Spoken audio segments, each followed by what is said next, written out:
एहतलाम हो गया, अगर मर्द को जनाबत हो गई तो मस्जिद में आना हराम है उसके लिए। मस्जिद में आना हराम है। नापाकी की हालत में मस्जिद में आप नहीं आ सकते।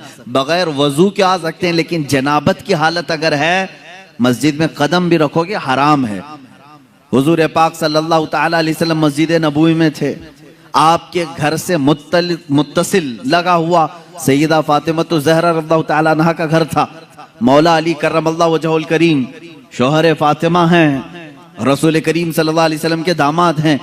अब उनके लिए नहाने का अगर कोई मसला पेश आता तो उन्हें मस्जिद से गुजरना पड़ता।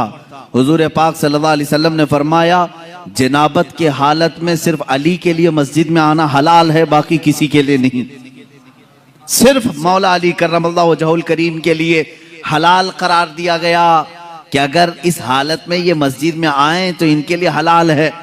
ये शारे इस्लाम है, ये बानी इस्लाम है, वो जिसके लिए जो चाहे अता फरमाए। हजरत अबू बकर सिद्दीक रज़ियल्लाहु ताला अन्हु के लिए खुसूसी इख्तियार मिला है। कुछ ना कुछ सबको खुसूसियात मिली है। हुजूर पाक सल्लल्लाहु ताला अलैहि वसल्लम ने फरमाया था, मस्जिद नबवी के आसपास जिसके भी मकान की खिड़की खुलती है वो बंद कर दें, मस्जिद की तरफ खिड़की ना खोलें, मना था। लेकिन हुजूर सल्लल्लाहु अलैहि वसल्लम ने फरमाया, सिवाय अबू बकर सिद्दीक की खिड़की के। अबू बकर सिद्दीक की खिड़की अगर मस्जिद नबवी की तरफ खुली रहे उनके लिए जायज है। ये शरई इख्तियारात मैं बता रहा हूँ, शरई इख्तियारात। हत्ता कि आपको इससे भी आला किस्म की अगर मैं बात बताऊं, एक साहब आए, उन्होंने कहा, मैं सुना हूं कि ईमान लाने के बाद नमाज फर्ज है। सबसे पहली चीज क्या है? ईमान लाने के बाद नमाज फर्ज है। वो ईमान नहीं लाए थे। हुजूर पाक सल्लल्लाहु ताला अलैहि वसल्लम से उन्होंने पूछा तो आपने कहा हाँ। कहा कितनी नमाजें? कहा फजर है, जोहर है, असर है, मगरिब है, इशा है, 5 नमाजें दिन में फर्ज हैं। वो साहब आए, कहा मैं इस शर्त पर ईमान लाता हूं कि मेरे लिए कुछ डिस्काउंट हो। डिस्काउंट, उनको कंसेशन चाहिए था। पूछा हुजूर पाक सल्लल्लाहु अलैहि वसल्लम ने, तुम क्या चाहते हो? उन्होंने कहा, मैं 5 नहीं पढ़ सकता, 3 मेरे लिए कह दीजिए, मेरे लिए 3 कर दीजिए, पर मैं 3 पर ही ईमान लाऊंगा। हुजूर पाक सल्लल्लाहु अलैहि वसल्लम ने फरमाया, ठीक है तुम ईमान लाओ, तुम्हारे लिए 3 ही नमाज है। दुनिया में कोई कर सकता है? गौस और ख्वाजा को भी नमाज माफ नहीं हुई। अल्लाह के नबी सल्लल्लाहु ताला अलैहि वसल्लम की दूरबीन निगाह देख रही थी। तारीख में यह रिवायत तो है, वो इसी शर्त पर ईमान लाए कि मैं 3 ही पढ़ूंगा, 3 की मुझे कंसेशन मिले, 2 की कंसेशन मिले, 3 पर मैं ईमान लाता हूं। ईमान लाए, लेकिन रिवायात ये बताती हैं जिंदगी भर कभी 3 नहीं 5 ही पढ़ा। ये अल्लाह के नबी जानते थे कि जिसको नमाज की लज्जत मिल जाए उसके 5 भी कम है, उसके लिए 5 भी कम है जिसको नमाजों की लज्जत मिले। और अल्लाह के हबीब सल्लल्लाहु ताला अलैहि वसल्लम का ये इख्तियार नहीं है तो और क्या है? ये इख्तियारात मुस्तफ़ा हैं। जहां बानी अता कर दें, भरी जन्नत हिबा कर से। नबी मुख्तार कुल हैं, जिसे जो चाहें अता कर दें। अजीज़ान गिरामी, अल्लाह ताला ने अपने नबी सल्लल्लाहु ताला अलैहि वसल्लम को ऐसा मुख्तार बनाया है कि वो दीनी मामलात में जिसको चाहे जो चीज हलाल फरमा दे वो हलाल है, जिसके लिए जो चीज हराम फरमा दे वो हराम है। ये खुसूसियत फिर इस्लाम में किसी दूसरे को नहीं मिलेगी, ये खुसूसियत किसी दूसरे को नहीं मिलेगी। आज अगर आपने किसी शरीयत के हराम करदा चीज को हलाल कह दिया और हलाल जो शरीयत में है उसको हराम कह दिया तो सिर्फ गुनहगार नहीं काफिर हो जाओगे। अस्सलामु अलैकुम वरहमतुल्लाहि वबरकातुहू। रुको दोस्तों रुको, क्या आप भी ये गलती करते हैं? अगर आप भी ये गलती करते होंगे तो बहुत गुनाहगार होंगे। क्या नापाकी की हालत में मस्जिद के अंदर जा सकते हैं, मस्जिद में दाखिल हो सकते हैं? क्या आपको पता नहीं है ना? तो मैं आपको बता दे रहा हूँ कि आप नापाकी की हालत में अगर मस्जिद में जाते हैं तो जाना हराम है। हाँ, आप बगैर वजू के जा सकते हैं। तो क्या बगैर वजू का और नापाकी की हालत में मस्जिद में जाना कैसा है? चलिए आप और हम मुफ्ती सलमान अजहरी साहब के जबान से बयानात को समाअत कर लेते हैं। शरीयत के हलाल को हराम, अगर मिसाल के तौर पर किसी ने कह दिया शराब हलाल है, मुआज़ल्लाह रब्बिल आलमीन। सिर्फ वो गुनहगार नहीं, पीने वाले की बात अलग है, पी रहा है, हराम समझ के पी रहा है, गुनाह कर रहा है, गुनाह कर रहा है। लेकिन अगर किसी ने कहा यह हलाल है, मुआज़ल्लाह रब्बिल आलमीन, वो काफिर हो गया। नमाज को अगर किसी ने कह दिया ये हराम है, नऊज़ुबिल्लाहि मिन ज़ालिक, वो इस्लाम से खारिज हो गया। तो ये तो सिर्फ शरीयत मुस्तफ़ा सल्लल्लाहु अलैहि वसल्लम में मेरे आका सल्लल्लाहु तआला अलैहि वसल्लम की खुसूसियत है, उनका इख्तियार है कि वो जिस चीज को चाहें हलाल फरमाए, जिस चीज को चाहें हराम फरमाए। नबी मुख्तार कुल हैं, जिसे जो चाहें अता कर दें। अता करने के बारे में अगर देखा जाए तो दुनिया में भी बेहिसाब अता किया, आखिरत में भी बेहिसाब अता किया। सहाबा का तो ये अकीदा था मेरे अजीजों, दुनिया में कोई अपनी ताकत से कुछ ना कुछ चीजें अता कर सकता है, लेकिन सहाबा ने हुजूर से मांगा तो कौन सी चीजें मांगी? सीधे जन्नत मांगा है, सीधे जन्नत मांगा है। अब मुझे ये बताओ, जो दुनिया में जन्नत तकसीम कर सकता है, क्या वो अपनी कब्र अनवर से हमको रिस्क तकसीम नहीं कर सकता? मांगेंगे मांगे जाएंगे, मुंह मांगी पाएंगे। सरकार में न ला है न हाजत अगर की है, कौन देता है देने को मुंह चाहिए, देने वाला है सच्चा हमारा नबी। यह हमारे इमाम ने हमें सिखाया है। जो रसूल दुनिया में ये कह दे अबू बकर फिल जन्ना, उमर फिल जन्ना, उस्मान फिल जन्ना, अली फिल जन्ना, तलहा फिल जन्ना, जुबैर फिल जन्ना, साद फिल जन्ना, अबू उबैदा फिल जन्ना, सईद फिल जन्ना, जैद फिल जन्ना, रिदवानुल्लाहि ताला अलैहि मजमाइन, ये 10 लोगों के नाम गिनाए मेरे आका सल्लल्लाहु ताला अलैहि वसल्लम और कहा ये जन्नत में है, ये जन्नत में है, ये जन्नत में है। मुझे बताओ, जन्नत किसी घर का नाम है जो दुनिया में जिसकी टिकट कोई भी बांटे? आप में से है किसी को इख्तियार? ये सिर्फ वही तकसीम कर सकता है जिसे अल्लाह ने इख्तियार दिया है। तुम जिसे चाहो जन्नत दे दो, और जिससे रसूल मुंह फेर ले उसके लिए दोज़ख है। हम जन्नत किसको मानते हैं? जो रसूल के दर से ही मिले। अब मुझे ये बताएं, अल्लाह के नबी सल्लल्लाहु ताला अलैहि वसल्लम का ये इख्तियार नहीं है तो और क्या है? हुजूर पाक सल्लल्लाहु ताला अलैहि वसल्लम ने जिनको दुनिया में कह दिया वो जन्नती, अब यकीन के साथ वो जन्नती हैं, इसमें कोई शक नहीं। हजरत अबू बकर सिद्दीक रज़ियल्लाहु ताला अन्हु के जन्नती होने में शक नहीं कर सकते, वरना रसूल के फरमान पे आपका शक आ जाएगा। अल्लाह के नबी सल्लल्लाहु अलैहि वसल्लम ने आखिरत की यहाँ पर तकसीम कर दी। अब यहाँ छोटी छोटी सी बातों पर उलझे हुए हैं। इतनी बड़ी चीज दी है रसूल पाक ने, इतनी बड़ी चीज। अब इसमें क्या क्या गारंटी मिलती है मालूम है? क्या क्या गारंटी? अगर हुजूर पाक सल्लल्लाहु ताला अलैहि वसल्लम ने यह फरमा दिया कि अबू बकर फिल जन्ना, मतलब क्या है? अबू बकर जन्नत में है, ये फरमा दिया। अब इस एक लफ्ज से हुजूर ने क्या क्या दिया मालूम है?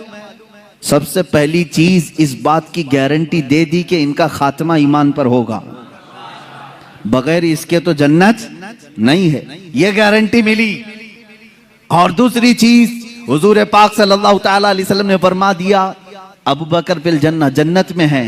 इसका मतलब है दूसरी गारंटी मिली, कब्र में जन्नत की खिड़कियां खुल जाएंगी। तीसरी गारंटी ये मिली, कयामत के दिन हिसाब किताब आसान हो जाएगा। चौथी गारंटी ये मिली कि तुम पुल सिरात से आसानी से गुजरोगे, इसलिए कि हुजूर ने जन्नत की जो खबर दी उससे पहले ये सारी चीजें निकल गई। मेरे अजीजों, अल्लाह के नबी सल्लल्लाहु ताला अलैहि वसल्लम इतनी बड़ी चीजें जब किसी को नवाज रहे हैं, अब अगर हम अपने घरों की फरियादें मेरे आका को सुनाएं तो किसी और को क्या तकलीफ है, किसी और को क्यों दिक्कत है? अल्लाह ने उन्हें अता किया है और उम्मत को नवाजने के लिए ही अता किया है। रसूल को भेजा ही इसलिए है कि भोली भाली उम्मत की वो दस्तगीरी फरमाए, और उन्होंने अपनी जिंदगी में भी किया और बाद वफात भी कर रहे हैं, बाद वफात भी कर रहे हैं। मेरे अजीजों, इख्तियारात की बात अब मैं आपको बताऊं, अल्लाह के नबी सल्लल्लाहु ताला अलैहि वसल्लम दुनिया में इख्तियारात कितने रखते थे ये तो हम हिसाब नहीं कर सकते। नमाजों के मामले में हुजूर ने जो फरमा दिया वो शरीयत है, रोज़ों के मामले में जो हुजूर ने फरमा दिया वो शरीयत है। अब एक सहाबी आए, देखिए यहाँ मेरे आका का इनाम और इकराम और आपकी अताएं, कानून सबके लिए बराबर है। आज जो जज है वो भी किसी को कानून से अलग नहीं कर सकता, उसके पास भी इख्तियार नहीं। लेकिन मेरे आका सल्लल्लाहु ताला अलैहि वसल्लम कानून साज हैं, कानून बनाने वाले। वहां पर किसी के लिए एक्सेप्ट रखा जा सकता है। एक साहबी आया, कहा या रसूल अल्लाह सल्लल्लाहु ताला अलैहि वसल्लम, मैं रोजा तोड़ लिया, रोजा रमजान का रोजा मैंने तोड़ लिया, खा लिया, क्या करूं? कहा कफारा है, जानबूझ करके जो रोजा तोड़ेगा कफारा है। क्या है कफारा? कहा या तो एक गुलाम को आजाद कर, या तो फिर 60 रोजे कंटिन्यू रख, 2 महीने कंटिन्यू रोजे रखना। एक रोजा जिसने छोड़ा उसका कफारा है 2 महीने रोजा रखने पड़ेंगे, या तो फिर 60 मिस्किनों को खाना खिला। उस साहबी ने कहा ला अजीदु शैअन या रसूल अल्लाह, ऐ अल्लाह के रसूल सल्लल्लाहु ताला अलैहि वसल्लम, ये तीनों में से मेरे से पास कुछ भी नहीं है। मैं ऐसा हूं नहीं कि गुलाम आजाद करूं, और इतनी ताकत नहीं है कि 60 दिन के रोजे रखूं। एक ही तोड़ दिया, 60 कहां रखूंगा? और 60 मिस्किनों को खाना खिलाने की बात मेरी ताकत से बाहर है। ये 3 ऑप्शन थे, लेकिन तीनों करने की ताकत नहीं थी। हुजूर पाक सल्लल्लाहु ताला अलैहि वसल्लम ने क्या फरमाया? जा, अब इसके बाद मेरा इख्तियार नहीं है, जो चाहे, अल्लाह का हुक्म था मैंने सुना दिया। नहीं, बिठाया, थोड़ी देर इंतजार करो। महफिल में एक साहब खजूरों का टोकरा लेकर के आए, खजूरों का टोकरा। रसूल करीम सल्लल्लाहु ताला अलैहि वसल्लम ने वो टोकरा उठाया, उस साहबी से कहा जा पूरे मदीने में ये खैरात कर दे, तेरे रोजों का कफारा हो जाएगा। ये बांट दे, रोजों का कफारा हो, तेरे एक जो तोड़ा है रोजा वो कफारा हो गया। सुनो मेरे अजीजों, अभी यही बात खत्म नहीं।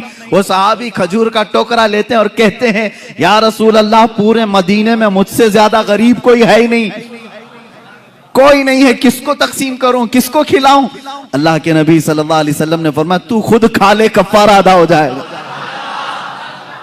यह है शान इख्तियार, इख्तियारात मुस्तफ़ा सल्लल्लाहु ताला अलैहि वसल्लम की असमत ये है।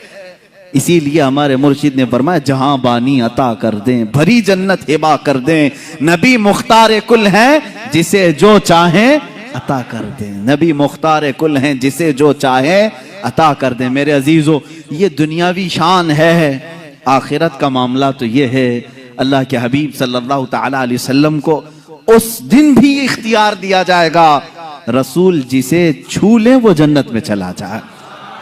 ये इख्तियार नहीं है तो और क्या है? इख्तियार नहीं है। हदीस पाक में है मेरे अजीज, जो लोग इख्तियारात मुस्तफ़ा के मुनकिर हैं, मैं समझता हूं उनको जरा बराबर भी अकल नहीं होगी, पैदल हो चुके हैं।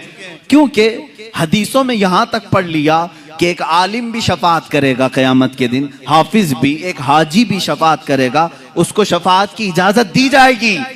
तो रसूल पाक की शफात कैसे इनकार कर सकते हो? उनका इख्तियार कितना होगा? आओ मैं बताता हूं इख्तियार कितना होगा।